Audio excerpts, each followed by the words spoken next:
What's going on, everybody? Welcome back to the podcast. Now, we typically interview top athletes and world-class performers, but today we have Jeff Ciachurski, a highly successful world-class business leader and company builder who has a long and proven track record of doing the enviable, which is delivering high returns for shareholders in the sustainable asset business. Now, Jeff's public company is Greenbriar Sustainable Living, and it is listed on the Toronto Venture Exchange under the symbol GRB, and in America as well on the U.S. over-the-counter market under the symbol GEBRF, with lots of the liquidity of the Toronto Venture Exchange. Now, I've read quite a bit of material on Greenbrier, and I note that a very detailed valuation report was completed this year by an investment group out of Europe, where the group has been studying Greenbrier for about several years, and it's very intimate with all of their projects. They completed a detailed risk analysis and discounted cash flow, including a time of value, interest rate, and pricing sensitivity model to highlight all of the market outcomes. The report is calling for a conservative 900% to 1,400% price increase in share price. This is not an overnight success story, however, ladies and gentlemen. Jeff is giving us 12 years of de-risking a fully completed development. Construction of all three projects are imminent, and the investor is now on the final lap of value recognition. Now, Jeff agrees with the share price move to the $9 to $15 per share range from the current $1 in Canadian cash flow. Now, to give you color on the integrity and character of its leader, I welcome him here today. Today, we have my good friend, Jeff Ciachurski. Yeah, thank you very much, Jack, for having me here. Yeah, so I'm 65 years old. I took my first company public in 1985. So I've been in the public company space for 40 years. Every business I've had has been public. I started initially in resource extraction, like most Canadians, mining, logging, and fishing. I chose mining. I went to mining school. I did that for 20 years successfully. I was the largest mineral concession holder in Baja California for 8 years to 99. And then I pivoted into renewable energy. We can talk about why the pivots happened. Pivoted to renewable energy and built a big renewable energy company that I sold to Brookfield. Started with a few pennies and sold it for over $400 million to Brookfield. Actually, before that, in the extraction business, I started a company that was in the tar sands, oil sands in Alberta that you probably have heard of, and I sold that for $1.9 billion. And so from extraction to renewable energy, and then through renewable energy, I got into sustainable housing. And so we can talk about the pivot on that as well. So thank you very much. But I've been public all the time. So you've been public the entire time. The entire time. Yeah. It's a tough business. Mm-hmm. The regulations, people don't generally want to deal with a regulator, an outside regulator that micromanages your financial statements, the audits that we have to go through, and the reporting.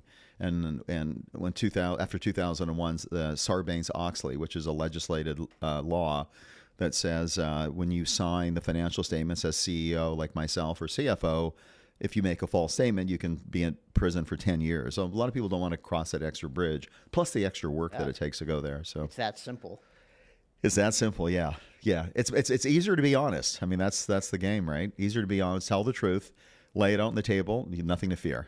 Yeah. Now, before we went live, we were talking about Jeff Bezos a little bit. Correct. And you kind of gave an example of if he was really hurting to get by and someone offered him $40 million for Amazon, that would have been it. He probably would have taken the cash, right? Correct. When it comes to Western Wind, right, you talk about selling it to Brookfield for, I believe it was $420 million, correct? Correct.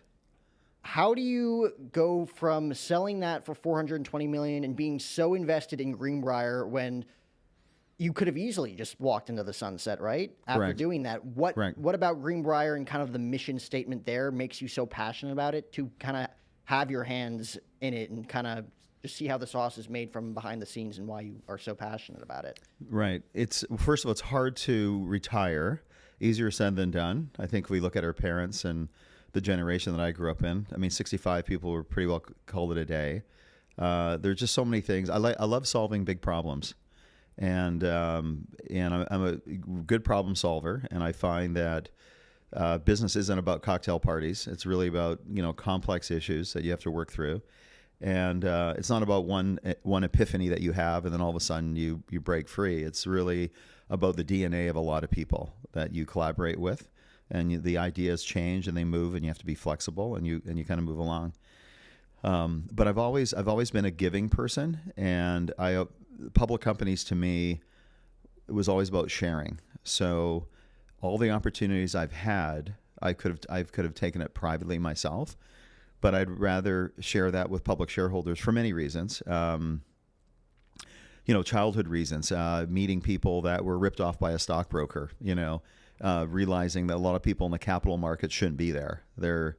It attracts a really big group of dishonest people because of the theme of a fast buck, right? Mm-hmm. And then meeting people in the industry that were fast buck artists who had this great intelligence, but unless they could not operate with all that power and all that strength in an honest way. There always had to be some form of skullduggery involved for them to get excited and put all that energy in there. And so for me, it was about, taking the energy, focusing it, and thinking about who that shareholder is. It's a postman owns 1,000 shares. It's an electrical contractor that has 100,000 shares of your company, or it's an institution that has 4 million shares. So it's really about integrity to everybody that you work with, right? Mm-hmm. And sharing the opportunity. So Greenbrier, it trades on the Toronto Stock Exchange. It also has a co-listing on the OTC. There's more liquidity on the Canadian side. The symbol's GRB. On the U.S. side, it's GEBRF. And we will apply for what's called a NYSE Amex listing, which is the American exchange got bought up by the New York Stock Exchange.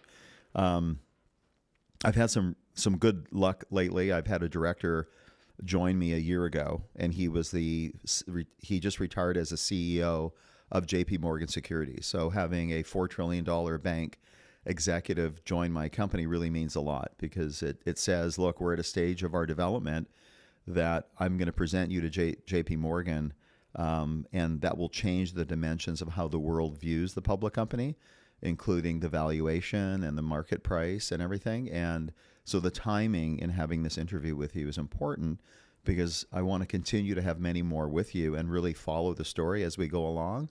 But once we do the JP Morgan interview, that will change the pricing strategy. So this is a little bit about seeing a company before it gets the bigger public spotlight that it will get. Mm-hmm. So it's a little interesting place to be. I think it's a great place for you to be. It is. Based on what you're saying, because you're surrounding yourself with people with integrity. Not Correct. Just with integrity, but people who have the money, have the funds to invest into it and get it to where it's going to be, right? Yes. We kind of talked about that too in the lobby before we started, right? Surrounding yourself with the right people, kind of having your antenna up, who to work with, who not to work with. Right. From a young age, because you started Western Wind at 25 years old. I'm 25 years old right now. I couldn't imagine starting a company that, results in a $420 million buy, right? Right. At least in my head, Anybody can do anything. You've proved it. Right. How did you know who to surround yourself with and who not to surround yourself with? What was it in your head specifically in business that kind of allowed you to kind of weed out the ones that you didn't trust versus the ones that you did trust? I think it's instinct. It's definitely a gift that you have, right, to do that. And you can't be failure free. I mean, there's people that come through the door. The old saying, right, you don't have to look for the devil will find you. Mm-hmm. But it's definitely an instinct in finding the right people. And I had mentors. So I had business leaders that I looked up to. I followed their track record. I really studied them, and especially more in what symbolic moves they made along the way, and a lot of their personality traits. And one size doesn't fit all, but a lot of things were humility. I call it the 3 Gs, right? So basically, grace, gratitude, and then really giving. And I found that those 3 really were important. And so it gave me the courage.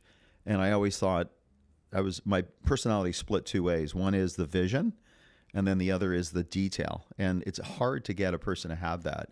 So I was at a conference in Hawaii, and with the governor of Hawaii, actually, and some really powerful people, really smart people. And one guy came up to me who's a famous music producer, without mentioning his name, but he writes all the music for Lady Gaga and U2 and whatever. And he looked at me and he goes, "When did you know you were hyper creative ADHD?" And I said, I probably knew that when I was like really young. I knew there was something different going on. But it's the complexity of having vision and then doing the details, because it's two different sides of the brain that work together. It's a little confusing at times. So you're always living in this world of problem solving, and it's my sweet spot. It's my comfort zone, and then matched with the integrity, and it comes from who you are. It's a gift. 100%. Yeah, 100%. Yeah, my dad passed away when I was 12, and I don't know if he knew he had a terminal illness. He had a brain aneurysm, so I can't say it was terminal. It wasn't terminal illness, but he kind of knew, and he said to me, he goes, you know what? He goes, I'm not going to be around here for much longer.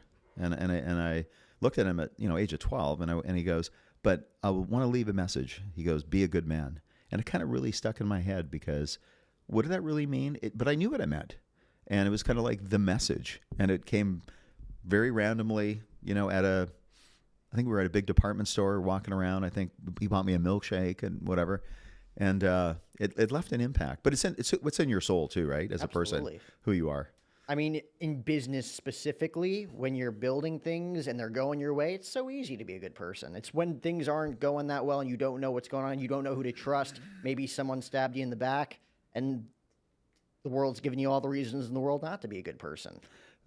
Both sides, for sure. So when times get tough, very challenging, I find more than my experience is when you're really putting things together, like you're really digging in deep, and there's really nothing there, right? So just your wits and whatever. When you're your most hungry is kind of when you're the most focused. And so, the old saying, the devil doesn't attack when you're on the floor.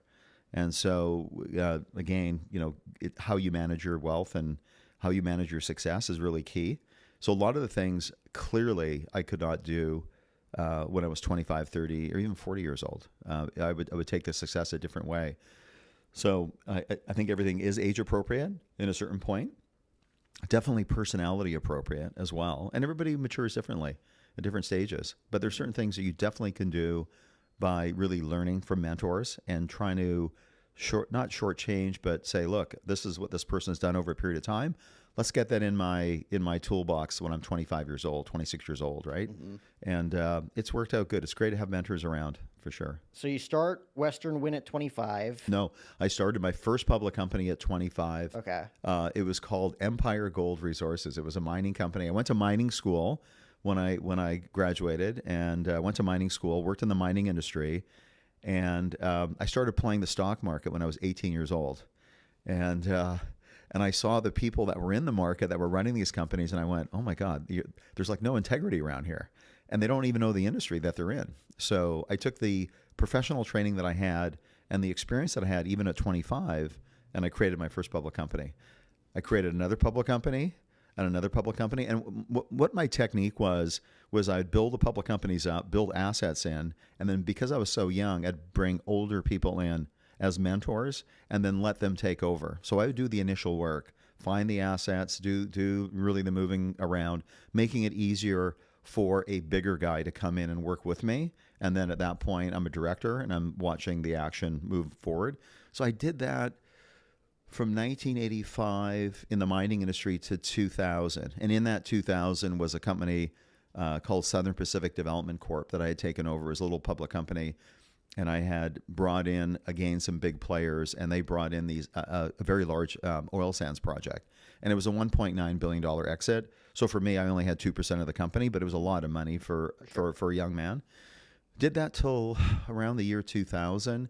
And through me living at 65, I went through three great moments of history, and that is the age of extraction. So basically oil and gas, and then the age of renewable energy, and then the age of sustainability.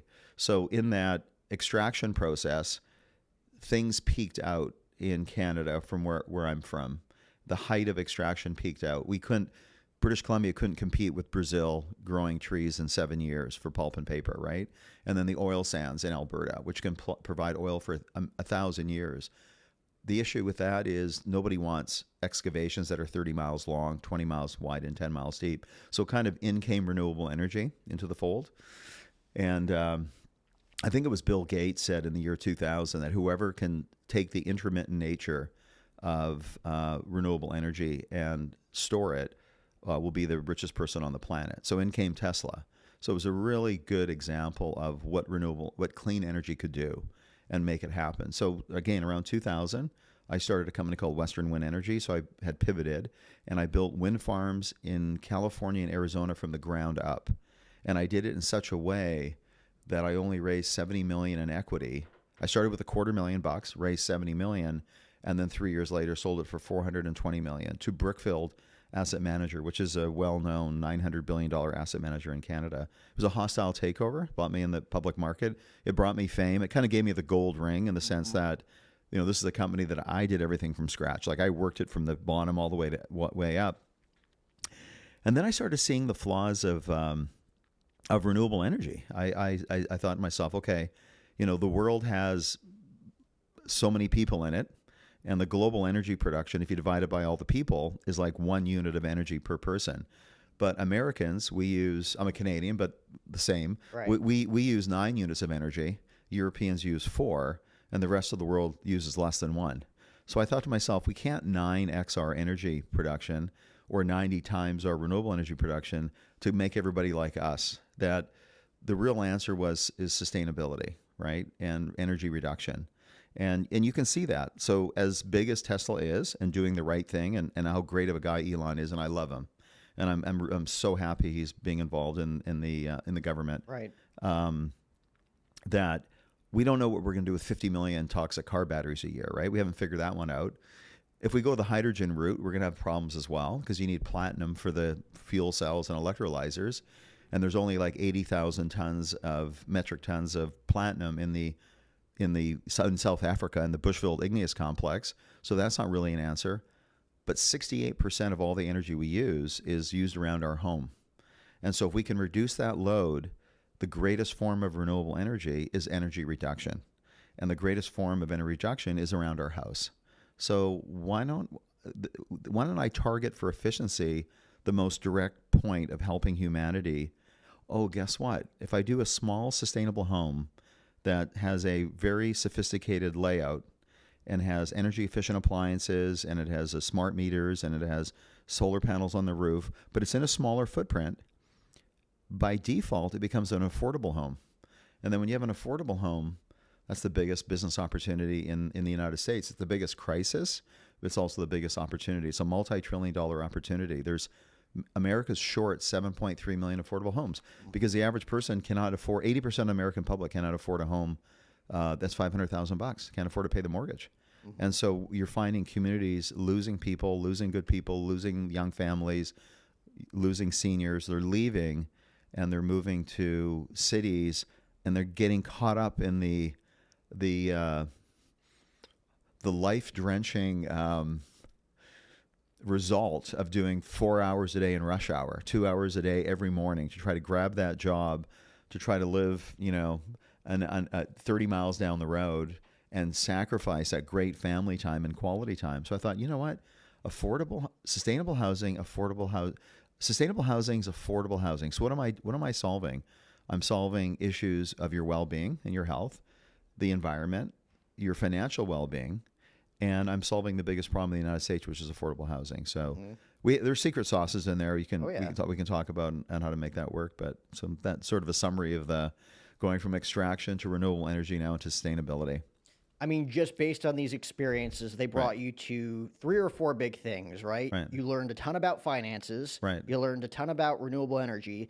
And then obviously what pairs with that is real estate. Correct. And I want to talk about the 3 big properties or the big 3 communities that you guys have built out in Puerto Rico, correct? Right, correct. When it comes to real estate, everybody will tell you location, location, location. Right. Yeah. When it comes to everything that you're trying to build with Greenbrier, what was it about Puerto Rico that stood out, and how did you build those connections to kind of get everything going out there? Yeah, so Puerto Rico's issue was extremely unique. So in the energy business, the United States, majority of the U.S., when I started in the energy business in the year 2000, majority of the production came from coal plants. It was big in Arizona. So around 52 or 53% of all energy generated came from, and that was the cheapest form of energy production at the time. There's big hydro, but big hydro is not big enough. There's only so many rivers that you can flood for 300 miles, right? So coal was a dominant, then natural gas, and then hydro. But Puerto Rico has a uniqueness. Being an island country is the same as Hawaii is a state. So these two places burn crude oil to make their electricity. So that is the most expensive way to produce electricity, right? So, the retail energy price, I haven't checked lately in Arizona, delivered might be 14 cents a kilowatt hour.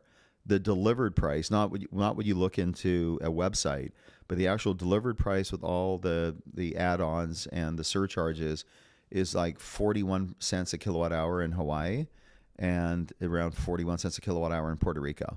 So it was an economic issue and a environmental issue because they're burning oil.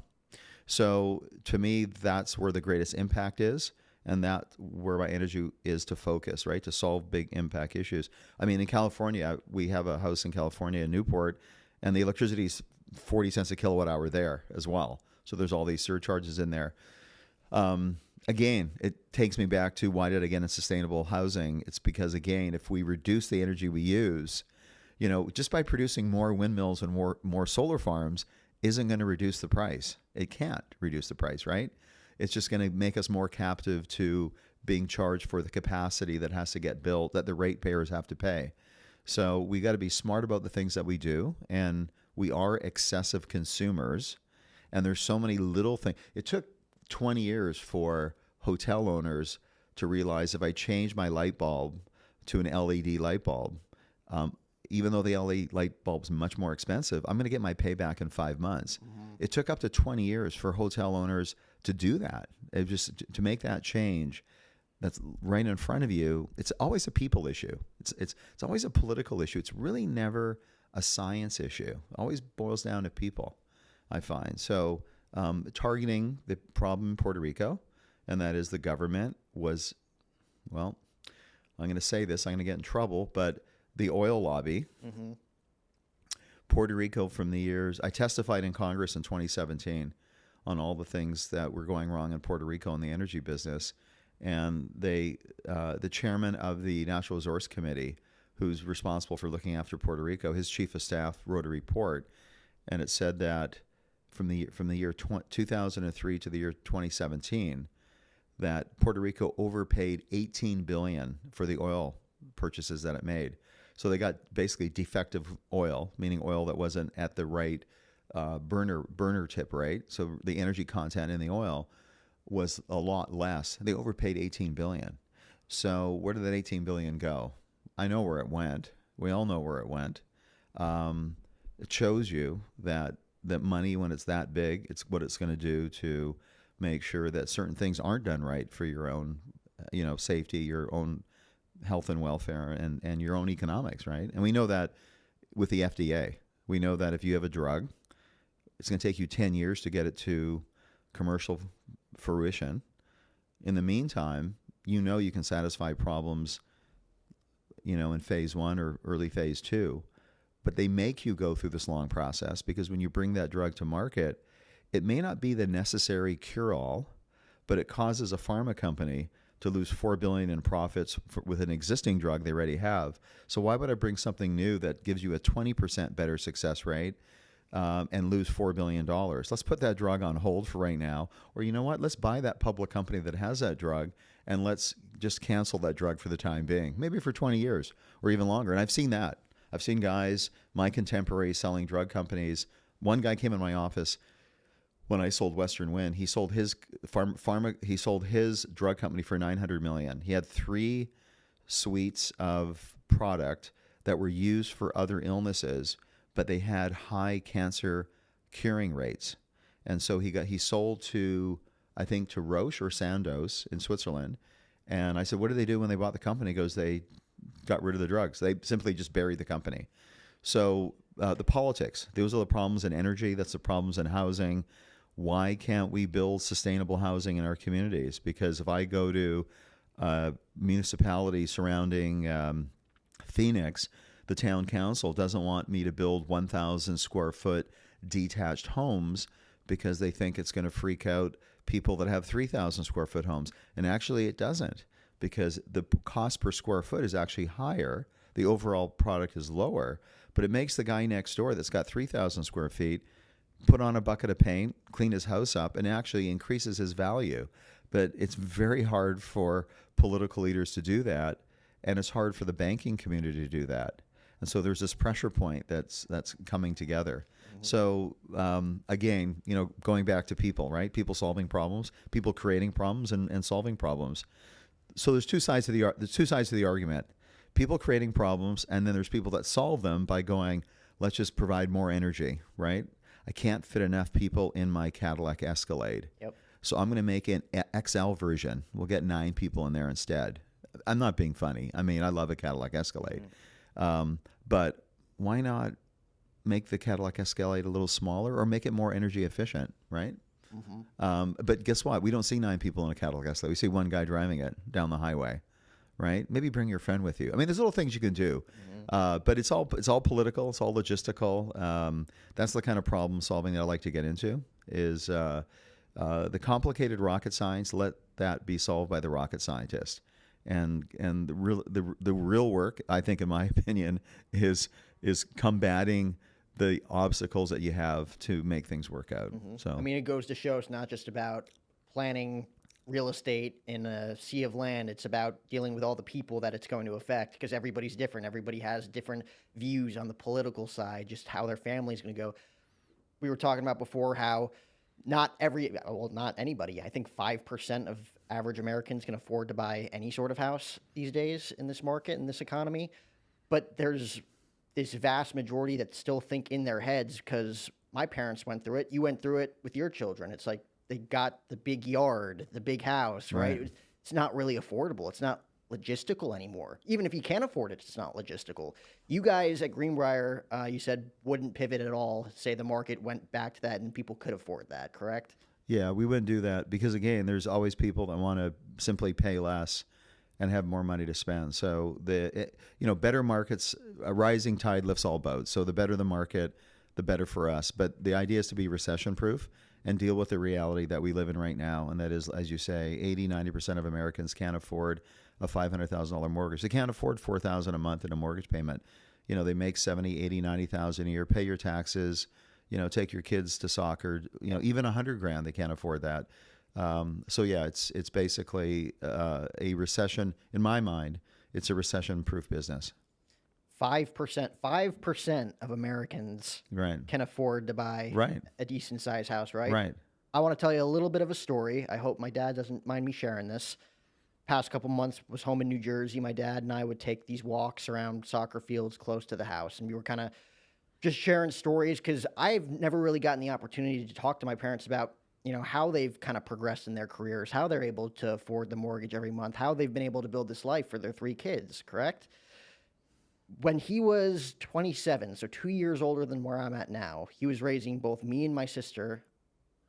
Both my mom and my dad bought their first house when I was 2, my sister was 1, and they were both working $35,000 a year salaries in their careers at that point.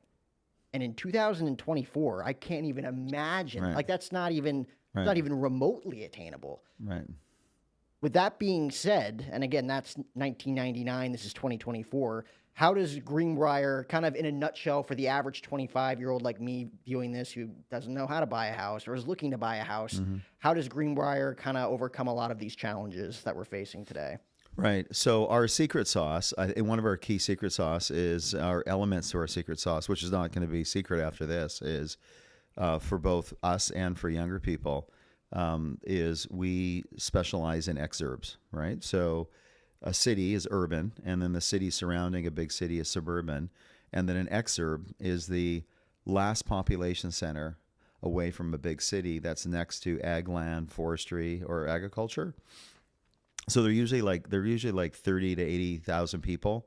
They're great communities, a lot of community spirit. They're safe. I mean, it's funny. You can't, in California, as a realtor, you can't say this property is located in a safe community. It's now considered. You can't say it, but they're generally safe communities, and the governance of those cities realize that they too are losing key community members. Simply, they're losing the young generation, and they're losing the seniors because they can't afford to live in their own communities. So they're willing to go and say, okay, we'll give you density of 10 homes per acre. We'll allow a 13 square foot cottage home. So you can buy a really sexy home at a price that's half of the national average. And you need that, because if you are making the average wage, you can afford $2,000 for a mortgage more than you can pay $4,000 for a mortgage. So the communities in the exurbs understand that. So that's why we have a big project in Cedar City. The land was bought 22 years ago. So all this stuff isn't an overnight success story. Right. All of these are projects that had for over 10 years. 22 years ago, bought 1,361 acres in Cedar City. We're Cedar City. It's 40 miles north of St. George's. What's St. George's? St. George's is a community of about 250,000 people. It's an hour and a half north of Las Vegas in Utah.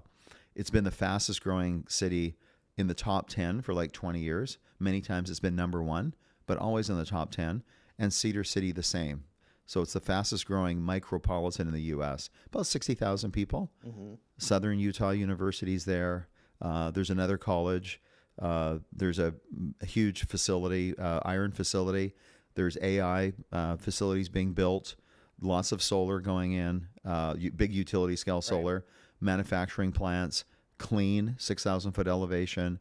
Tremendous lifestyle. Super safe.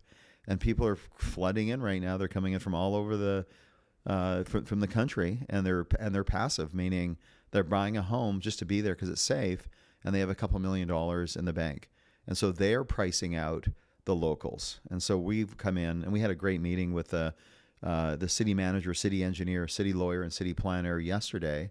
They've known about our project for 22 years.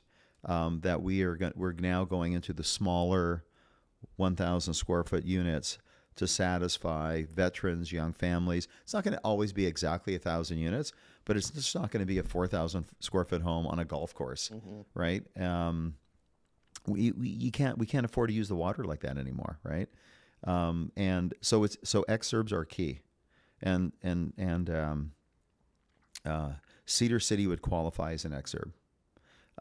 Other places, Tehachapi, 30 miles. It's in Kern County, 30 miles out of away from LA County, about 80 miles north of the city of Los Angeles, 38,000 people in the valley. Our project is in the bullseye of the town, right in the middle. Adjacent high school, adjacent middle school, adjacent elementary school, city hall 5 blocks away, fire station a block away. You can walk everywhere. So you save money, smaller homes, average of 1,600 square feet, great quality of life. And you can do all your work within the community. So you're not losing. Another key element is the social problems. There's no way that you can develop families and have the friendships and the relationships in your life to make you healthy if you're in Los Angeles County and you're going 2 hours each way to go 55 miles to work. For me, it's heartbreaking to see that. So I have a place in Newport, and basically I'm 3 miles from John Wayne Airport. Mm-hmm. I avoid the city of Los Angeles like a plague. Nothing personal about the people. It's just an infrastructure nightmare. And I don't think anybody that views your podcast, even if you had 10 million viewers, it would remember this or know this.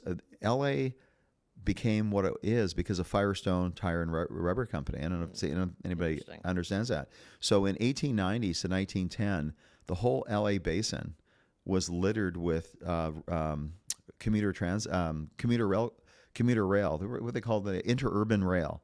So basically 2 or 3 rail cars together with an overhead electric wire, and you go from downtown LA to Huntington Beach. There's a famous route. You could go to Seal Beach. You could go to Long Beach. You could go to Santa Monica. You could go to Point East, Point Southeast, and it was extensive. It worked, and the Firestone Rubber Company said, "Hey, we're not going to be able to sell tires if people are using rapid transit." And that was a version of rapid transit, right? The train went like 25 miles an hour, but it was a Model T went a lot slower, and the roads were bumpier. Very few roads were paved in those days. So you were able to get around fairly quickly. I think the train went like 30 miles an hour, 35 miles an hour. So Firestone came out and paid every municipality and city in the entire LA basin to say no to the train. They pulled the tracks out and they built the roads instead, right? And there was litigation that went on for like 50 years until the last person died to testify. So that's why you see Los Angeles County, tons of highway, crowded, and 2 hours a day of rush hour. It's maniacal. Like, it would never happen in any European city. It never would happen in any Asian city.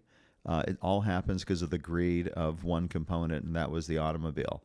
Now, with the great wisdom of the governor of California, he's saying, look, you don't have to do 4 hours a day in a gas automobile. You can do 4 hours a day in an electric automobile, so it's going to be cleaner. I don't think that's really much of a solution, spending 4 hours in an electric car. And you know what? I used to get crap for putting my phone in my ear. What's it like sitting on top of an 1,100-pound electrochemical battery with lithium and a little cobalt and a little, nickel and a few other toxic elements? I drove from from Vegas 3-4 months ago to Newport, which is normally a 3.5-hour drive, and a car battery truck went off the side of the road, and the highway was shut down for 3 days. And it took me 11 hours to divert. The fire was intense.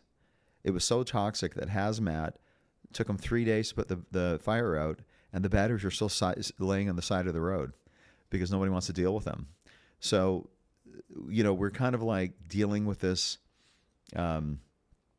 sort of dystopia, and we're saying, okay, let's switch out the gas and let's put in the batteries now. Let's sort of flip it around a little bit. So there is a little bit of reorganization that takes effect.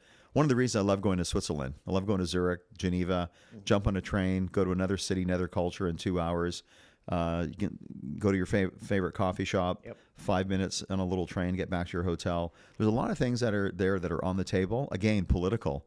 How are we going to get 250 mayors of municipalities and cities in LA to agree to have rapid transit running through all their cities? It's probably never going to happen in 50 years.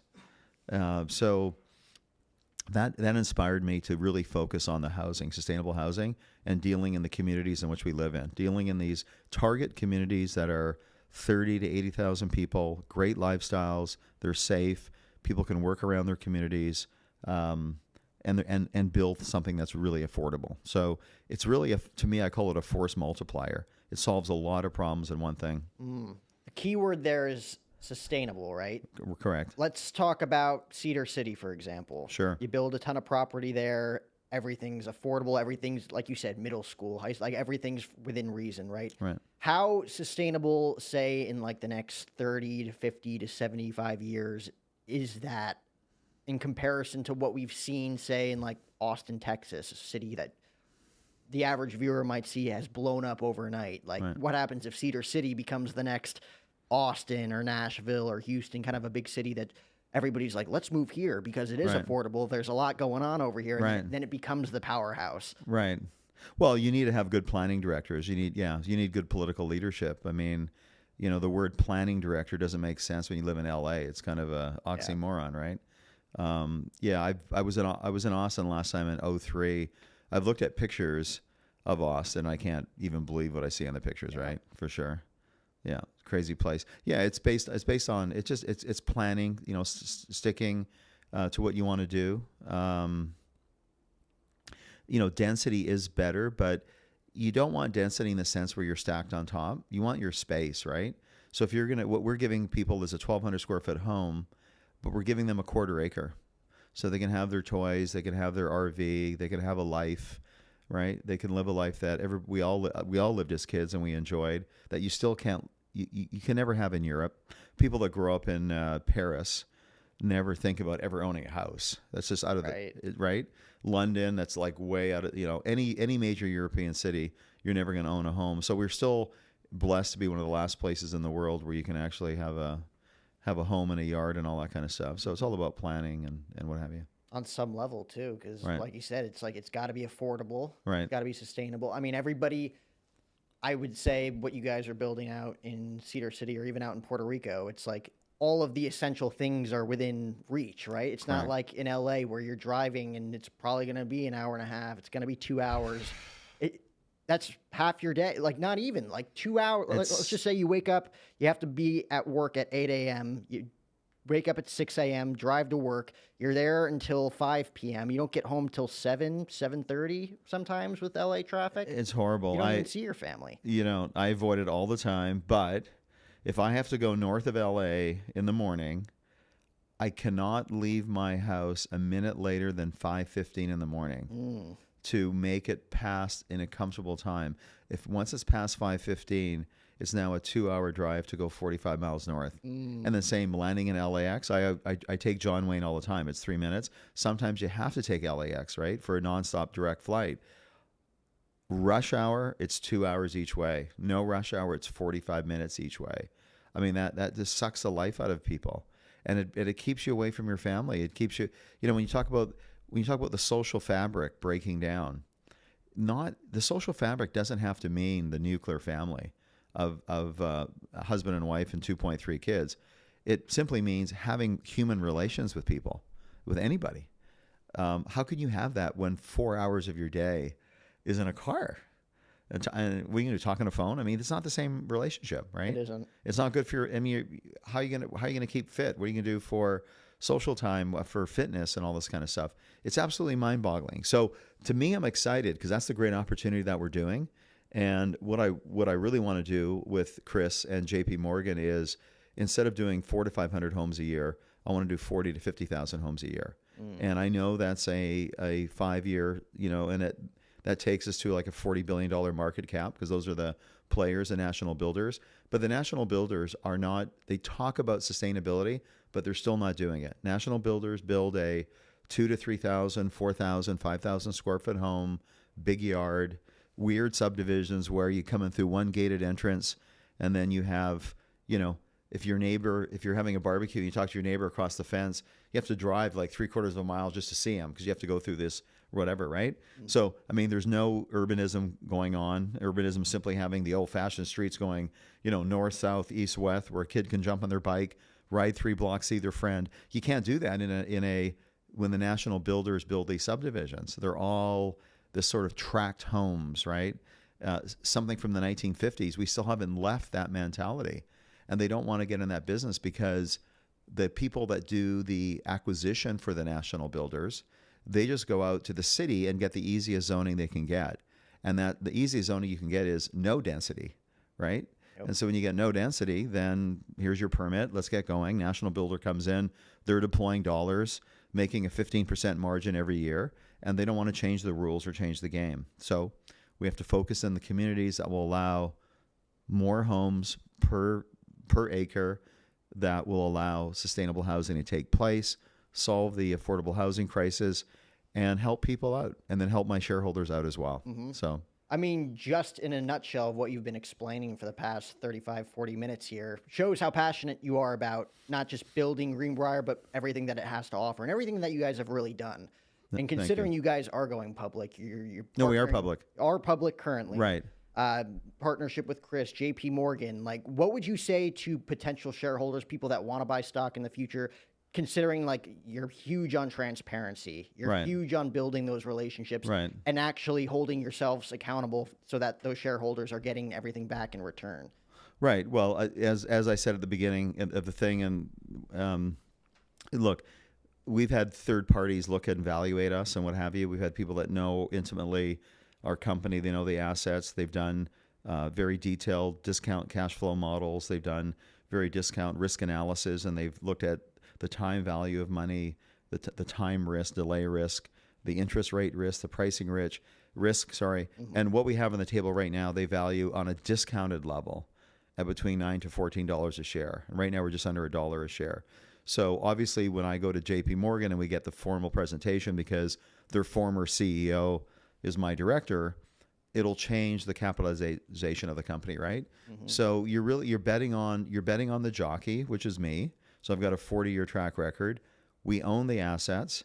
You can't find the value on the balance sheet because we bought the assets, all of our assets, over 20 years ago. And So you really have to talk to the management team, talk to the CEO, have these kind of interviews on a regular basis, understand, have podcasts that help people. Because if it was so simple to look at someone's financial statements, this country would be full of billionaires, because we'd all go, oh, wow, Amazon, look at that. I looked at its financial. Nobody recognized that Amazon's really worth more than this. No. I mean, I talk about Jeff Bezos, right? It took him 543 people before he was able to raise his first $1 million. Mm-hmm. And, he probably knew that he was going to sell cheese, and sell a bottle of wine, whatever. He was only selling books at the time. Yep. So you got to go beyond rolling up your sleeves. You got to, metaphorically, you got to go talk to management, be engaged, be part of your organization, Jack, where people can get transparent access to facts that they can't get by simply reading things. Yep. Because financial statements are not allowed to show the value of something today. In the world of real estate, you can only show the book value of what you bought when you bought it. So if I'm buying things 22 years ago and I'm manifesting on that value now, you can't see that value. Nope. So it's really important. It's really important to communicate, be accessible, be informative, educate, empower, build that value, earn the trust. Mm-hmm. Those are the methods to really get everybody acquainted with the opportunity. Yeah, and like you said before, it doesn't happen overnight, right? Like you can't earn someone's trust overnight. I don't think you can earn someone's trust if you're doing like really core business with them in a year. Right. I wouldn't have had this podcast with you 5 years ago, 10 years ago. Yep. The time to do it now. I'm exposing myself. I'm in the public, right? Anybody can come after me and say, hey, you made this statement or made that statement. I'm at full risk exposure. I'm a public company guy. I'm saying it because I know our 3 projects are going into commercial production, and I know they've gone through 12 years of de-risking. And so to come to this stage in time, I'm fully comfortable that I'm not taking a risk by actually saying to somebody, guess what? I've done all the hard work for you already, right? Now it's time to come in. So, no, I really appreciate that a lot, Jack. And I hope we can follow up with podcasts regularly and bring you to some of the projects and properties and meet not only the projects themselves, but the people behind it, the city managers and all the people involved, and get a good understanding of what our company's about. Well, I mean, the interesting thing about this is that you have kind of a test case. Decades worth of experience. I do. I'm a 25-year-old, as Tim Waltz would say, a knucklehead, right? Right, yeah. Just kind of figuring it out. Yeah. So I definitely want to learn more as I'm starting to realize what actually building relationships looks like, and kind of dive into certain industries that are going to set me up long term so I can raise a family and buy that affordable house and kind of, live the American dream. Right. We're in an age in life in 2024 where people are very optimistic. Some people are pessimistic as to what the American dream looks like for them moving forward. But you obviously with Greenbrier have a lot of great things going on. I love to end every show, Jeff, by asking my guest, what are 3 things that they are grateful for? You know off the top of your head? I'm sure you have 1 or 2 in mind. Well, sure. Family, faith first, family. I always say basically faith, family, friends, and fitness. So I go 4, the 4 Fs. Nice. Yeah. Okay. And the other thing I like asking people, because it is so split down the middle, like you wouldn't believe, like I think it's 24, 26 out of 50 people that I've asked this. Would you rather be wealthy and miserable or broke and happy? Oh, broke and happy. Really? Absolutely. Oh, yeah. We all know that from just living experiences, right? When you're in your deathbed, money doesn't do anything. It's for sure. And of course, success is really defined by other people, right? So it's how you feel that defines yourself and whatever. And yeah, success is definitely it's a third party look. You can have a guy with, like you say, 200 million, 500 million, 2 billion, and they're miserable, or they're on their deathbed. So be healthy, be happy.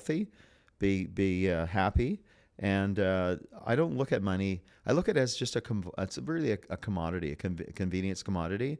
It's something that the world gives you a scorecard on, right? And if you can use it to do better good, then that's great, right? But it's really what you're doing for other people that counts, right? It's giving, gratitude, and grace. Those are important things. I just knew you were going to give me a good answer on that. Okay, That was probably one of the best answers I've gotten with that question. Jeff Ciachurski, where can everybody go find what you guys are doing with Greenbrier, and how can they get in touch with you? Yeah, so my phone number is 949-903-5906. Call me anytime. Email me at Western Wind, so Western and Wind, W-I-N-D, all one word, westernwind at Shaw, SHAW.ca for Canada. I still have my Canadian email address from 25 years ago. And our website is www.greenbrierliving.com, and you'll see the projects and our board of directors and all the people that are there. Guys, go find Greenbrier. They're public. This was episode 596 of the podcast. Remember to comment, like, and subscribe on our YouTube channel at Jack O'Hara TV.